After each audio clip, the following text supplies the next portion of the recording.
ಓಂ ಅಥೋ ಅಯಂ ವಾ ಆತ್ಮ ಸರ್ವೇಷಾಂ ಭೂತಾನಾಂ ಲೋಕಃ ಪ್ರಾಣೋ ವೈ ಜ್ಯೇಷ್ಠಶ್ಚ ಶ್ರೇಷ್ಠಶ್ಚ ಪರೋಕ್ಷ ಪ್ರಿಯ ಇವ ಹಿ ದೇವಾಃ ಪ್ರತ್ಯಕ್ಷದ್ವಿಷಃ. ಶ್ರೀ ಗುರುಭ್ಯೋ ನಮಃ. ಮಹಾಭಾರತ ಪ್ರವಚನ ಸರಣಿಯಲ್ಲಿ 1215ನೇ ಅನುಶಾಸನ ಪರ್ವದ 148ನೇ ಭಾಗ ಇದು.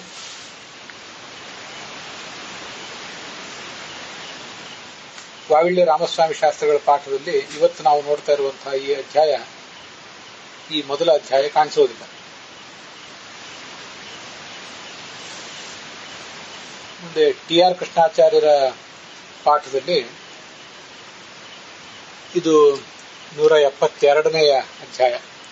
ವೈಷ್ಣವ ಪಾಠದಲ್ಲಿಯೂ ಕೂಡ ಈಗ ನಾವು ನೋಡ್ತಾ ಇರುವ ಮೊದಲ ಅಧ್ಯಾಯ ಕಾಣಿಸುವುದಿಲ್ಲ. ಗೀತಾ ಪ್ರೆಸ್ಸಿನ ಉತ್ತರ ಭಾರತದ ಪಾಠದಲ್ಲಿ 110ನೇ ಅಧ್ಯಾಯ ರೂಪವಾದ ಈ ಭಾಗ ಕಾಣಿಸ್ತದೆ. ಸ್ವಸ್ತ್ಯಸ್ತು ಸುತಾಂ ವಿಶೇಷ ಸನ್ಮಂಗಲಾನಿ ಭವಂತು. ಸರ್ವೇಷಾಂ ಭೂತಾನಾಂ ಲೋಕಸ್ಯ ಅಸ್ಯ ಆತ್ಮನಃ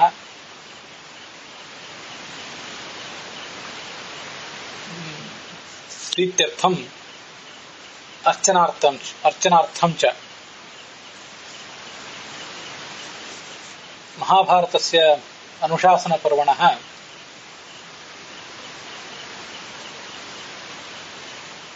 ಕಥಾಃ ಶೃಣ್ವಂತಃ ಸರ್ವೇ ವಯಂ ಅದ್ಯ ಚಂದ್ರಸ್ಯ ಆರಾಧನಾರೂಪಂ ಕಂಚಿತ್ ಭಾಗಂ ಆಕರಣಯಾಮಃ. ಗತೆ ದಿವಸೆ 12 ಮಾಸೇಷು 12ಶ್ಯಾಂ ತಿಥೌ 12 ರೂಪಸ್ಯ ಭಗವತಃ ಆರಾಧನೇನ ಯಾ ಪ್ರೀತಿಃ ಸಾಧಕಸ್ಯ ಲಭ್ಯತೆ ತಾಃ ಕಥಾಃ ಶ್ರುತಾಃ. ರೂಪ ಮತ್ತು ಸೌಂದರ್ಯಗಳ ವೃದ್ಧಿಗಾಗಿ ಮಾರ್ಗಶೀರ್ಷ ಮಾಸದಲ್ಲಿ ಚಂದ್ರ ವ್ರತಾಚರಣ ಅಂತನ್ನುವಂಥ ಒಂದು ಕಥೆಯನ್ನ ಈಗ ನಾವು ನೋಡೋರಿದ್ದೇವೆ. ಇದಕ್ಕಿಂತ ಪೂರ್ವಭಾವಿಯಾಗಿ ಈ ಹಿಂದೆ ಏನ್ ಕಥೆಗಳನ್ನ ನಾವು ಕೇಳಿದ್ದೇವಲ್ಲ, ಯಾವ ಭಾಗಗಳನ್ನ ನೋಡಿದ್ದೇವಲ್ಲ, ಅದರ ಕುರಿತಾಗಿ ಬಂದಿರುವಂತಹ ಒಂದೆರಡು ಪ್ರಶ್ನೆಗಳಿಗೆ ಉತ್ತರಗಳನ್ನ ಕಂಡುಕೊಂಡು ಆ ಬಳಿಕ ಇವತ್ತಿನ ಭಾಗವನ್ನ ನಾವು ಪ್ರವೇಶಿಸೋಣ.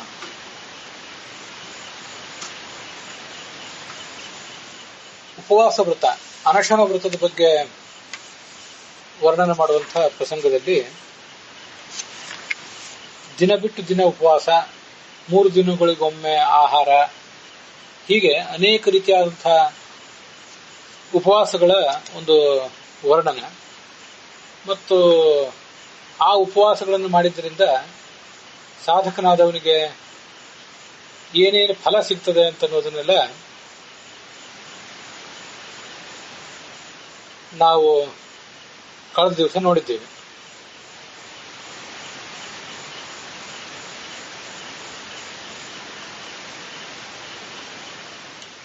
ಆ ಎಲ್ಲ ಭಾಗಗಳನ್ನ ಗಮನಿಸಿದಾಗ ಅಪ್ಸರ ಸ್ತ್ರೀಯರ, ದೇವಸ್ತ್ರೀಯರ, ಗಂಧರ್ವ ಸ್ತ್ರೀಯರ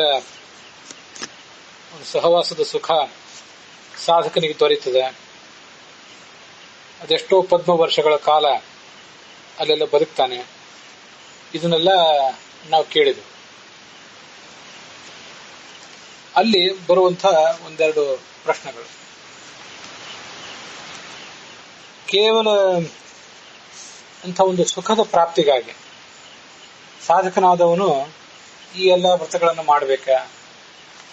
ಯಾಕೆ ಇಂಥ ಒಂದು ಸುದೀರ್ಘವಾದಂತಹ ವರ್ಣನವನ್ನ ಮಾಡಿದ್ದಾರೆ ವ್ಯಾಸರು ಅನ್ನುವಂಥ ಒಂದು ಪ್ರಶ್ನೆ. ಮತ್ತೆ ಪುರುಷರಾದವರು ಈ ಜಗತ್ತಿನಲ್ಲಿ ಇಂಥ ಅನೇಕ ವ್ರತಗಳನ್ನ ಮಾಡಿದ್ದರಿಂದ ಸ್ವರ್ಗಲೋಕದಲ್ಲಿ ಅವರಿಗೆ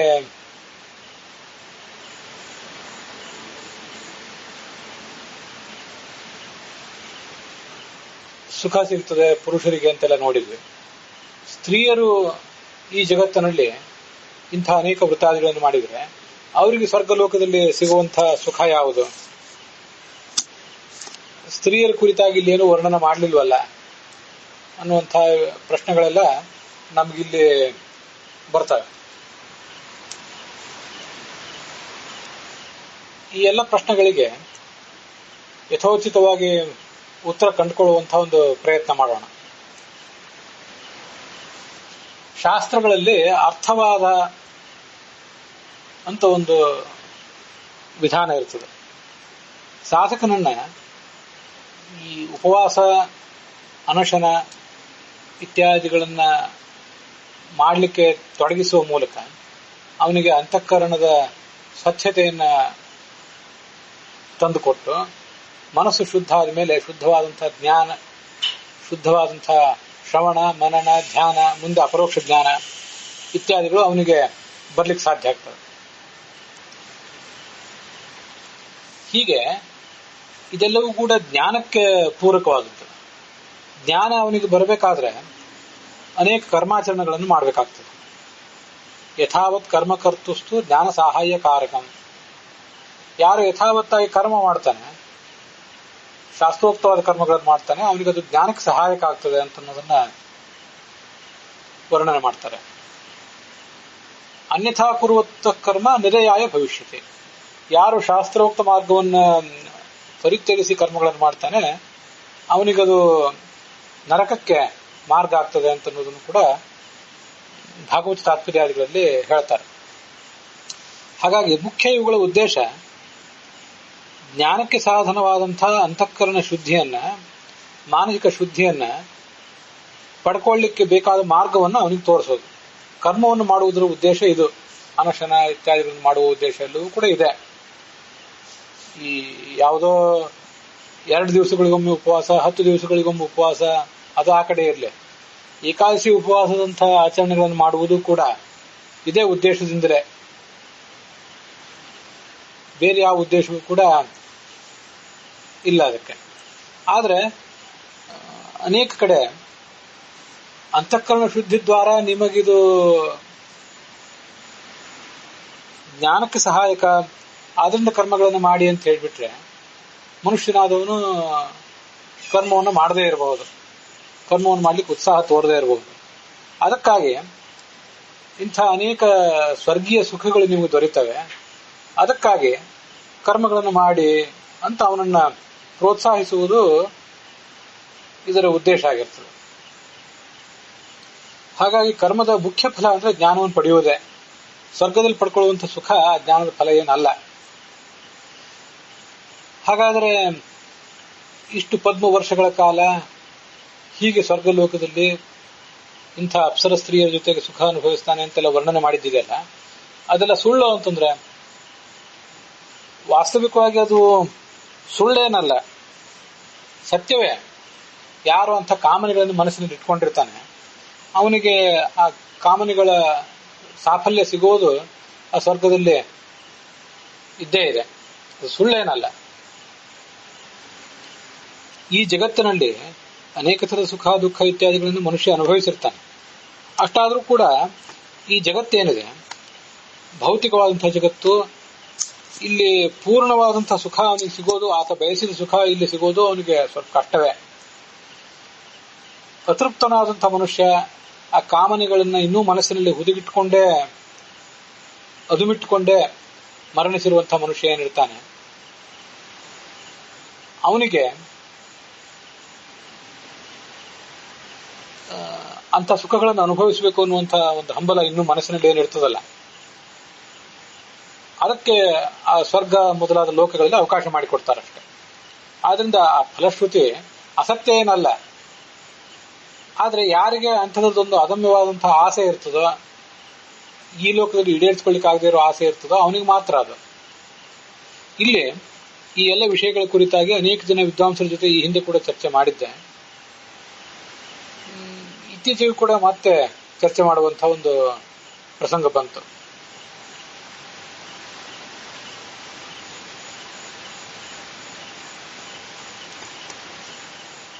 ಸ್ತ್ರೀಯರು ಈ ಜಗತ್ತಿನಲ್ಲಿ ಏನು ಅನೇಕ ವ್ರತಗಳನ್ನೆಲ್ಲ ಮಾಡ್ತಾರಲ್ಲ, ಈ ವ್ರತಗಳನ್ನೆಲ್ಲ ಮಾಡಿದವರು ಪರಲೋಕಕ್ಕೆ ಹೋದಾಗ ಅವರಿಗೆ ಸಿಗುವಂತಹ ಸುಖ ಏನು, ಅದು ಏನು ವರ್ಣನೆ ಮಾಡಿದ್ದಾರೆ ಅಂತಂದ್ರೆ, ಅವರು ತಮ್ಮ ಪತಿಯರ ಜೊತೆಗೂಡಿ ಆ ಸ್ವರ್ಗಲೋಕದಲ್ಲಿ ಸುಖವನ್ನು ಅನುಭವಿಸ್ತಾರೆ, ಪರಲೋಕದಲ್ಲಿ ಸುಖ ಅನುಭವಿಸ್ತಾರೆ ಅಂತೆಲ್ಲ ವರ್ಣನೆ ಇದೆ.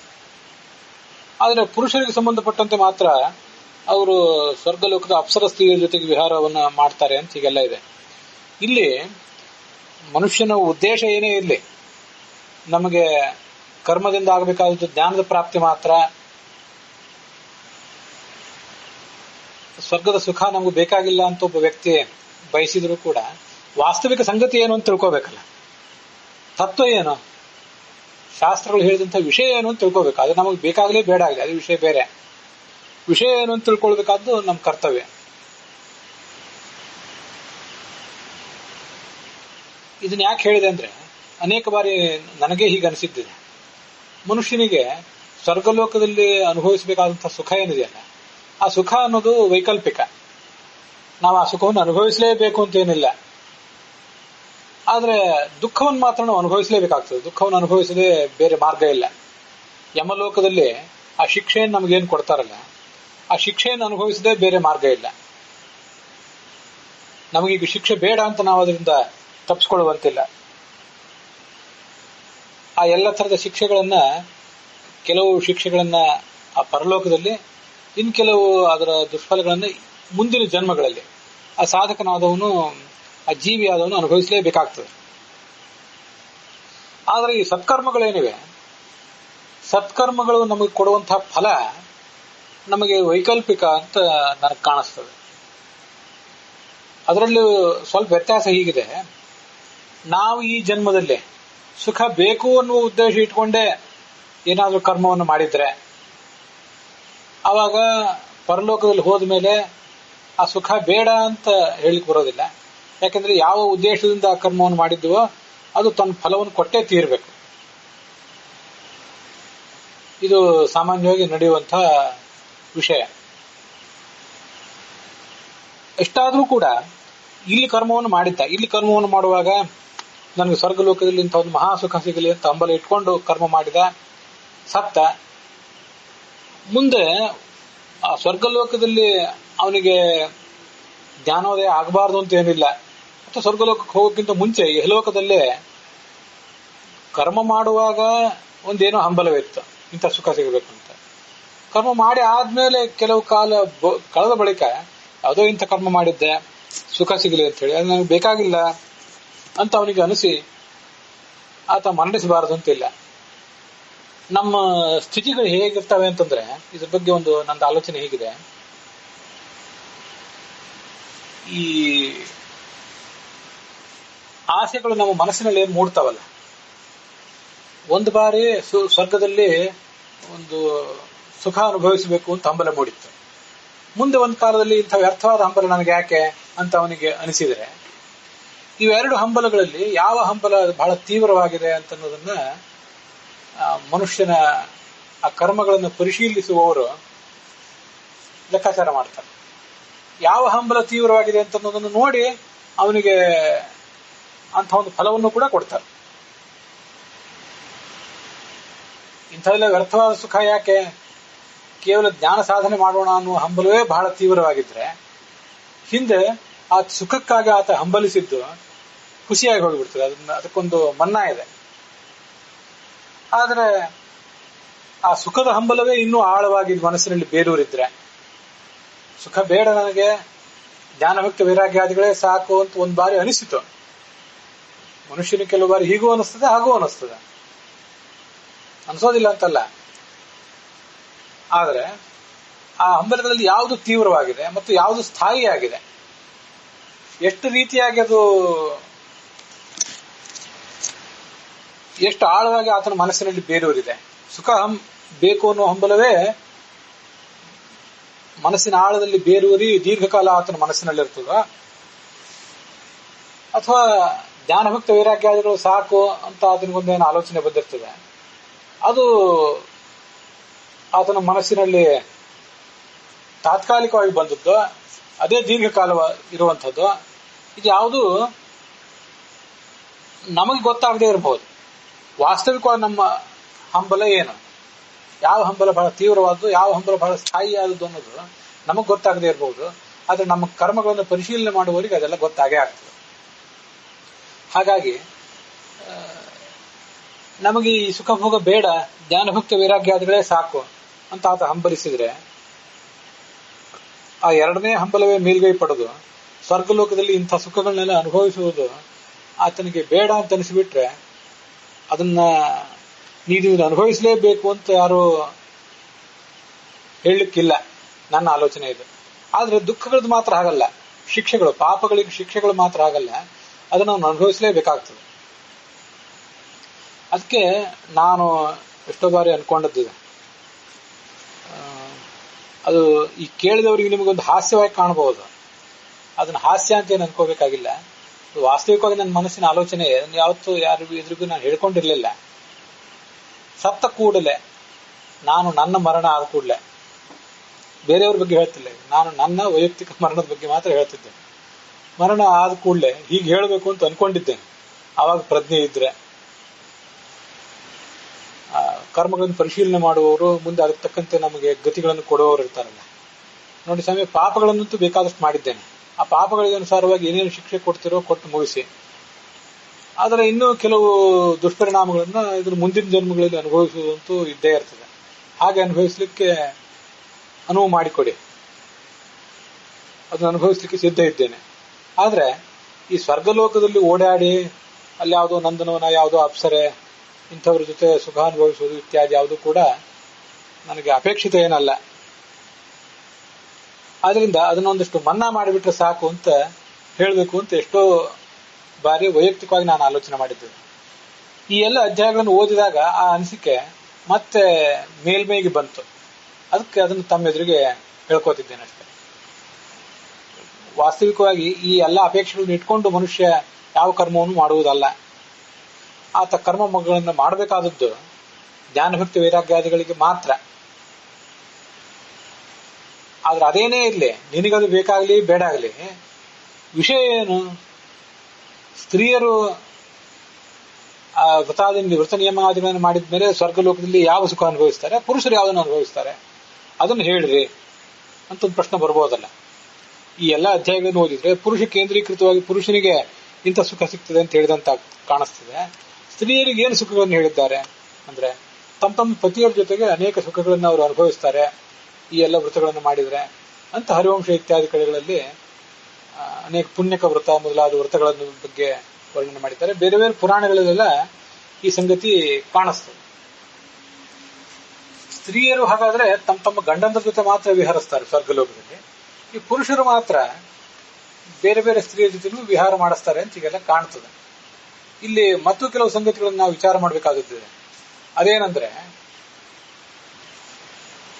ಈ ಪುರುಷರು ಸ್ವರ್ಗಲೋಕಕ್ಕೆ ಹೋದಾಗ ಅಲ್ಲಿ ಅನುಭವಿಸುವಂತಹ ಅಪ್ಸರೆಯರಿದ್ದಾರಲ್ಲ, ಆ ಅಪ್ಸರೆಯರು, ಗಂಧರ್ವ ಸ್ತ್ರೀಯರು ಮೊದಲಾದವರು ಯೋಗ್ಯತೆಯ ದೃಷ್ಟಿಯಿಂದ ನಮಗಿಂತ ಈ ಮನುಷ್ಯೋತ್ತಮರು ಅಂತ ಏನಿದ್ದೇವೆ ಇವರಿಗಿಂತ ಕೆಳಗಿನವರು ಮೇಲಿನವರು ಅಂತ ಒಂದು ಪ್ರಶ್ನೆ ನನ್ನನ್ನು ಬಹಳ ದಿವಸದಿಂದ ಕಾಡಿದ್ದಿದೆ. ಇಂದು ಕೆಲವರನ್ನ ಪ್ರಶ್ನೆ ಮಾಡಿದ್ದೆ. ಇತ್ತೀಚೆಗೂ ಕೂಡ ಕೆಲವರನ್ನ ಪ್ರಶ್ನಿಸಬೇಕಾಯಿತು ಈ ವಿಷಯಕ್ಕೆ ಸಂಬಂಧಪಟ್ಟಂತೆ. ಯಾಕೆಂದ್ರೆ ಸಾಧಕರಾದವರು ದೇವ, ಋಷಿ, ಪಿತೃಪಾಹ, ನರಾಹ ಅಂತ 5 ವರ್ಗದವರಿದ್ದಾರೆ. ದೇವತೆಗಳು, ಋಷಿಗಳು, ಮುಂದೆ ಪಿತೃಗಳು, ಚಕ್ರವರ್ತಿಗಳು ಮತ್ತೆ ಮನುಷ್ಯೋತ್ತಮರು. ಈ ನಮ್ಮಂತಹ ಸಾಧಕರೆಲ್ಲ ಮನುಷ್ಯೋತ್ತಮರು ಅನ್ನೋ ವರ್ಗದಲ್ಲಿ ಸೇರ್ತೇವೆ.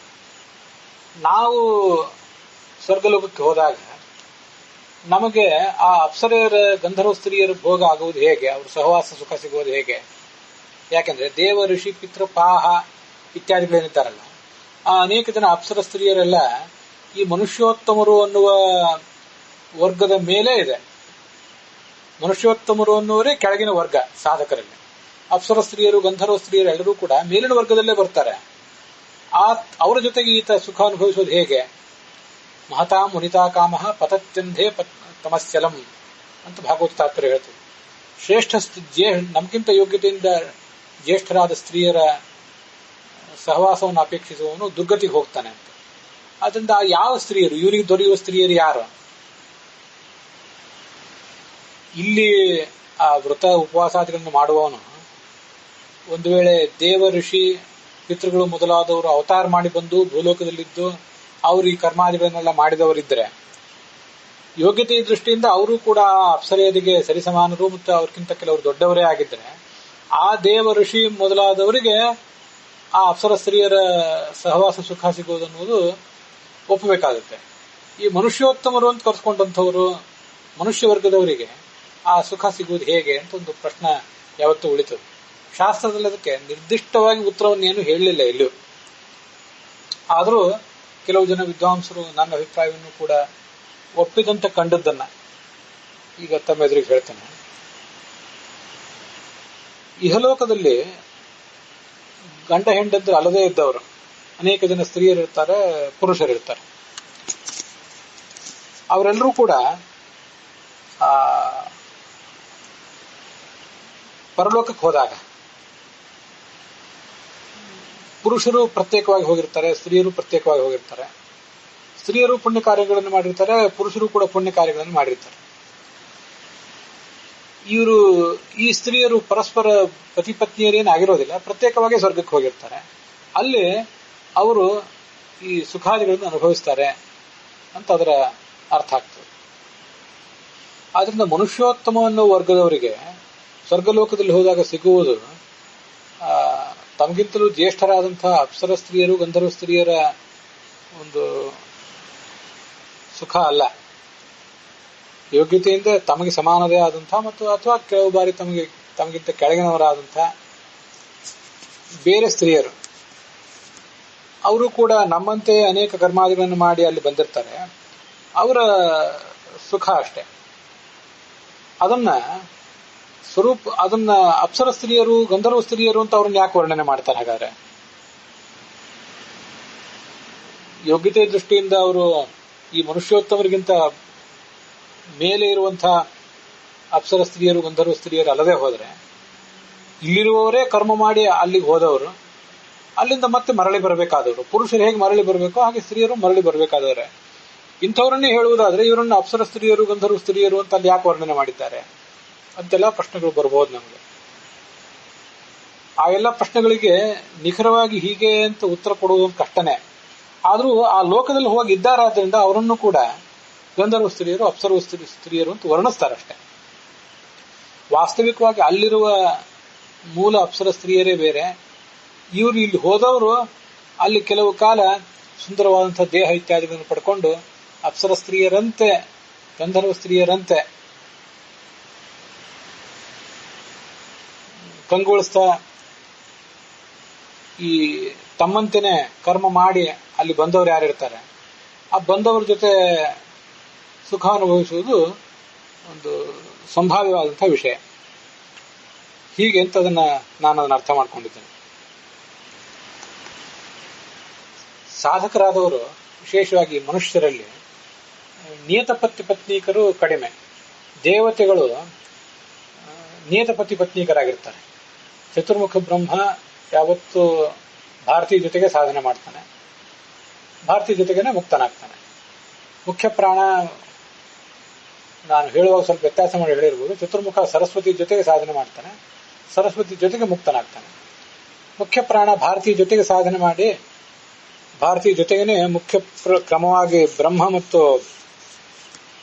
ಸರಸ್ವತಿಯರ ಪದವಿಯನ್ನ ಪಡ್ಕೋತಾನೆ.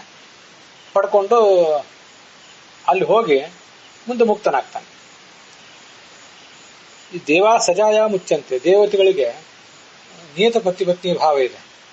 ಇಂಥವರೇ ಗಂಡ ಇಂಥವರೇ ಪತ್ನಿ ಅಂತ ಅವರಿಗೆ ಒಂದು ನಿಯತ ಪತ್ನಿ ಭಾವ ಇದೆ. ಅನೇಕ ಜನ ಋಷಿಗಳಲ್ಲಿಯೂ ಪಿತೃಗಳಲ್ಲಿಯೂ ಅದು ಇದ್ದೇ ಇರ್ತದೆ, ಚಕ್ರವರ್ತಿಗಳಲ್ಲಿಯೂ ಇದ್ದೇ ಇರ್ತದೆ. ದೇವಾ ಸಜಾಯ ಮುಚ್ಚಂತೆ ಮಾನುಷ ಉಭಯಾತ್ಮಕ ಭಾಗವತ ತಾತ್ಪರ್ಯದಲ್ಲಿ ಹೇಳುವಂತ ಮಾತು. ಮನುಷ್ಯರು ಎರಡೂ ರೀತಿಯಾಗಿದ್ದಾರೆ. ಅವರಲ್ಲಿ ಕೆಲವರಿಗೆ ನಿಯತ ಪತಿ ಪತ್ನಿ ಭಾವ ಇದೆ, ಕೆಲವರಿಗೆ ಇಲ್ಲ. ಕೆಲವರು ಬ್ರಹ್ಮಚಾರಿಗಳಾಗಿ ಇರ್ತಾರೆ, ಕೆಲವರು ಸಂಸಾರಿಗಳಾಗಿದ್ರು ಕೂಡ ಅವರಿಗೆ ನಿಯತ ಪತಿ ಪತ್ನಿಗಳೆಂಬುದೇನಿಲ್ಲ.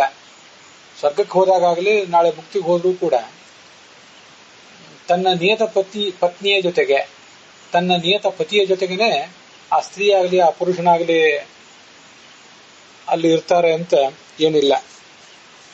ಅದು ಹೀಗದು ಒಬ್ಬೊಬ್ಬರಿಗೆ ಒಂದೊಂದು ರೀತಿಯಾದಂತಹ ಸಾಧನವಿದೆ, ಎಲ್ರಿಗೂ ಒಂದೇ ತರ ಇಲ್ಲ ಅದು. ಆದ್ರಿಂದಲೇ ಈ ಮನುಷ್ಯೋತ್ತಮರಾದವರು ಸ್ವರ್ಗಕ್ಕೆ ಹೋದಾಗಲಿ ಮುಕ್ತಿಗೆ ಹೋದಾಗಲಿ ವಿವಾಹೇತರ ಸಂಬಂಧವನ್ನು ಅಲ್ಲಿ ಏರ್ಪಡಿಸಿಕೊಂಡಂತಾಯ್ತಲ್ಲ, ಅದರಿಂದ ಅದು ವ್ಯಭಿಚಾರ ಆಯ್ತಲ್ಲ ಅನ್ನುವಂಥ ಪ್ರಶ್ನೆ ಇಲ್ಲ. ವಿವಾಹೇತರ ಸಂಬಂಧ, ವಿವಾಹೇತರ ಹೊಂದಾಣಿಕೆಗಳು ಇವೆಲ್ಲ ಏನಿದೆಯಲ್ಲ, ಇದು ಈ ಲೋಕದಲ್ಲಿ ಮಾತ್ರ. ಇದು ಕರ್ಮಕ್ಷೇತ್ರ, ಇದು ಇಲ್ಲಿ ಈ ಲೋಕದಲ್ಲಿ ಮಾತ್ರ. ಅವರು ಸ್ವರ್ಗಕ್ಕೆ ಹೋದಾಗ ಮತ್ತೆ ಮುಕ್ತಿಗೆ ಹೋದಾಗ ಅದು ಕರ್ಮ ಮಾಡಿ ಅದರಿಂದ ಪಡೆಯಬೇಕಾದಂತಹ ಒಂದು ಲೋಕ ಅಲ್ಲ ಅದು. ಅಲ್ಲಿ ಹೋಗಿ ಸುಖ ಅನುಭವಿಸ್ತಾ ಇರ್ತೀವಿ ಅಷ್ಟೇ. ಅಲ್ಲಿ ಮಾಡಿದ ಕರ್ಮಗಳು ಮತ್ತೊಂದು ಬೇರೆ ಸುಖ ದುಃಖಕ್ಕೆ ಕಾರಣ ಆಗೋದಿಲ್ಲ, ಬೇರೆ ಲೋಕದ ಪ್ರಾಪ್ತಿಗೆ, ಬೇರೆ ಜನ್ಮದ ಪ್ರಾಪ್ತಿಗೆ ಕಾರಣ ಆಗೋದಿಲ್ಲ. ಇಲ್ಲಿ ಈ ಜನ್ಮದಲ್ಲಿ ನಾವು ಲಿಂಗದೇಹದಲ್ಲಿ ಸ್ವರೂಪ ಮತ್ತೆ ಅನಿರುದ್ಧ ದೇಹದಲ್ಲಿ ಬದ್ಧರಾಗಿದ್ದಾಗ, ಭೌತ ದೇಹದಲ್ಲಿ ಬದ್ಧರಾಗಿದ್ದಾಗ ಏನು ಕರ್ಮಗಳನ್ನು ಮಾಡ್ತೀವಿ, ಇವೇ ಕರ್ಮಗಳೇ ನಮಗೆ ಬಾಧಕ ಆಗ್ತವೆ, ಮತ್ತೆ ತಾರಕನು ಕೂಡ ಆಗ್ತವೆ. ಮತ್ತೊಂದು ಜನ್ಮವನ್ನ, ಮತ್ತೊಂದು ಫಲವನ್ನೆಲ್ಲವನ್ನು ಕೊಡ್ತವೆ. ಅಲ್ಲಿ ಮಾಡಿದ ಕರ್ಮಗಳು ಯಾವುದೂ ಕೂಡ ಮತ್ತೊಂದು ಫಲವನ್ನು ಕೊಡುವಂಥವಲ್ಲ. ಅದು ಕೇವಲ ಸುಖ ಅನುಭವಿಸಲಿಕ್ಕಿರುವಂತಹ ಲೋಕ, ಮುಕ್ತ ಲೋಕ ಅಂತ ಅನ್ನೋದು. ಸ್ವರ್ಗಲೋಕ ಅನ್ನೋದು ಕೂಡ ಹಾಗೇನೆ. ಸ್ವರ್ಗಲೋಕ ಅಶಾಶ್ವತ, ಮುಕ್ತಲೋಕ ಶಾಶ್ವತ. ಇಷ್ಟೇ ಅವುಗಳ ನಡುವಿನ ವ್ಯತ್ಯಾಸ. ಆದ್ರಿಂದ ಧರ್ಮ, ಕರ್ಮ, ವಿವಾಹೇತರ ಸಂಬಂಧ, ವ್ಯಭಿಚಾರ ಇತ್ಯಾದಿ ಎಲ್ಲ ಪ್ರಶ್ನೆಗಳು ಕೂಡ ಇರುವುದು ಇಲ್ಲಿ.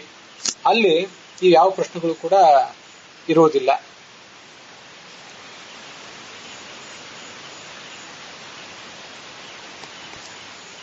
ಹೀಗೆ ಈ ವಿಷಯಗಳು ನಮಗೆ ಸ್ವರ್ಗಲೋಕದಲ್ಲಿ ಆ ಸುಖ ಬೇಕೋ ಬೇಡವೋ ಅನ್ನೋ ಪ್ರಶ್ನೆ ಅಲ್ಲ. ವಿಷಯ ಏನು, ತತ್ವ ಏನು ಅಂತ ತಿಳ್ಕೊಳ್ಳೋ ದೃಷ್ಟಿಯಿಂದ ಕೆಲವು ವಿಷಯಗಳನ್ನು ವಿಚಾರ ಮಾಡಬೇಕಾಗ್ತದೆ. ಆದ್ರೆ ಸರ್ವಮೂಲದಲ್ಲಿ ಎಲ್ಲಿಯೂ ಕೂಡ ಆಚಾರ್ಯರು ಬೇರೆ ಕಡೆ ಪುರಾಣಗಳಲ್ಲಿ ಆಗಲಿ ನಿಖರವಾಗಿ ಹೀಗೆ ಅಂತ ಹೇಳಲಿಲ್ಲ. ಪುರುಷನೊಬ್ಬ ಸ್ವರ್ಗಲೋಕಕ್ಕೆ ಹೋದಾಗ ಆತನ ಜೊತೆಗಿರುವಂತಹ ಆ ಸುಂದರಿಯರು ಯಾರು, ಅವ್ರ ತರಗತಿ ಏನು ಅನ್ನೋದ್ರ ಬಗ್ಗೆ ಸ್ಪಷ್ಟವಾಗಿ ಅಲ್ಲೇನೂ ಬಂದಿಲ್ಲ. ಆದ್ರಿಂದ ನಾವು ಏನೋ ಊಹೆ ಮಾಡಿ ಈ ತರ ಹೇಳ್ಕೊಂಡಿದ್ದೇವೆ ಅಷ್ಟೇ. ಹಾಗೇನೆ ಸ್ತ್ರೀಯರು ಕೂಡ ಇಂಥ ಅನೇಕ ವ್ರತಗಳನ್ನು ಮಾಡಿ, ಕಾಮನೆ ಇಟ್ಕೊಂಡು ವ್ರತಗಳನ್ನು ಮಾಡಿ ಅಲ್ಲಿ ಹೋದಾಗ ಅವರಿಗೆ ಯಾರ ಸುಖ ದೊರೀತದೆ? ತಮ್ಮ ಪತ್ನಿಯರ ಜೊತೆಗೆ, ತಮ್ಮ ಪತಿಯರ ಜೊತೆಗೆ ಸುಖವಾಗಿರ್ತಾರೆ ಅಂತ ಅಲ್ಲಿ ಪುರಾಣಗಳಲ್ಲಿ ಇರೋದು ಹೌದು. ಅದರ ಜೊತೆಗೆ ತಮ್ಮಂತೆನೆ ಯಾರು ಅಲ್ಲಿ ಕರ್ಮಗಳನ್ನು ಮಾಡಿ ಅಲ್ಲಿ ಬಂದಿರ್ತಾನೆ, ಅವ್ರ ಜೊತೆಗೆ ಇವರು ಕೂಡ ತಾವು ಕರ್ಮ ಮಾಡಿ ಅಲ್ಲಿಗೆ ಹೋದವರು, ಅದ್ರ ಫಲವಾಗಿ ಸುಖ ಅನುಭವಿಸ್ಲಿಕ್ಕೆ ಹೋದವರು, ಇಬ್ರು ಕರ್ಮ ಮಾಡಿ ಸುಖ ಅನುಭವಿಸ್ಲಿಕ್ಕೆ ಹೋದವರು ಆ ಪರಸ್ಪರ ಸುಖವನ್ನು ಅವರು ಅಲ್ಲಿ ಸವಿತಾರೆ ಅಂತ ಅನ್ನೋದೊಂದು ಉತ್ತರ. ಇದನ್ನ ನಾವು ನಮ್ಮಂತ ಕೆಲವು ವಿದ್ವಾಂಸರು ಪರಸ್ಪರ ಸಮಾಲೋಚನೆ ಮಾಡಿ ಸಮಾಧಾನ ಪಟ್ಕೊಂಡಂತ ಒಂದು ಅಂಶ ಅಷ್ಟೇ. ಇದ್ರ ಬಗ್ಗೆ ಮತ್ತು ಯಾರು ವಿದ್ವಾಂಸರು, ಜ್ಞಾನಿಗಳಾದವರು ಹೆಚ್ಚಿನ ವಿಷಯಗಳನ್ನು ಹೇಳುವುದಿದ್ರೆ ಅದು ನಮಗೂ ಕೂಡ ಮಾರ್ಗದರ್ಶನ ಕೊಟ್ಟಂತಾನೆ ಆಗ್ತದೆ. ಅದ್ರ ಬಗ್ಗೆ ಮತ್ತು ವಿಮರ್ಶೆಯನ್ನ ಸಾಧ್ಯ ಮಾಡಲೇಬೇಕು. ಒಟ್ಟಾರೆ ವಿಷಯ ಏನಾಗಾದ್ರೆ, ಸ್ವರ್ಗಲೋಕದಲ್ಲಿ ನಮಗೆ ಸುಖ ಸಿಗಲಿ ಅಂತ ಆಸೆ ಪಟ್ಟು, ಅದು ಅಪ್ಸರೆಯರ ಸುಖವೇ ಇರಬಹುದು, ಯಾವುದೋ ನಂದನವನದಲ್ಲಿ ಓಡಾಡುವ ಸುಖವೇ ಇರಬಹುದು, ವಿಮಾನವನ್ನೇರಿ ಸುತ್ತಾಡುವ ಸುಖವೇ ಇರಬಹುದು. ಈ ಯಾವ ಸುಖವನ್ನೂ ಕೂಡ ಸ್ತ್ರೀಯಾಗ್ಲಿ ಪುರುಷನಾಗ್ಲಿ ಅರಸದೆ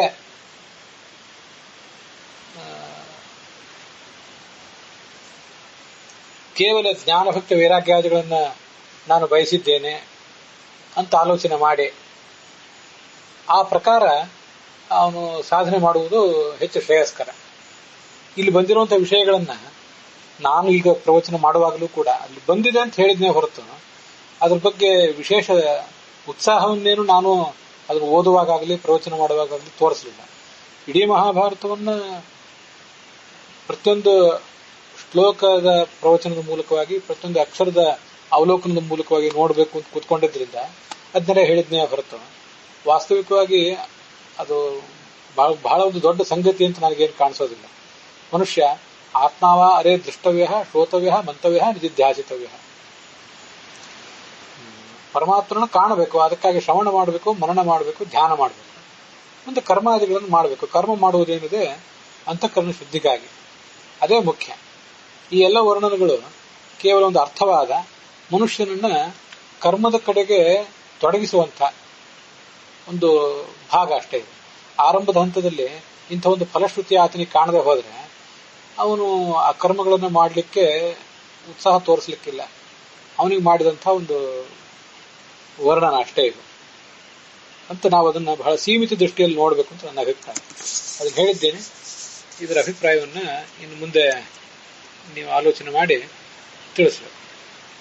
ಇಲ್ಲಿಗೆ ಈ ಭಾಗ ಸಮಾಪ್ತವಾಗಿದೆ.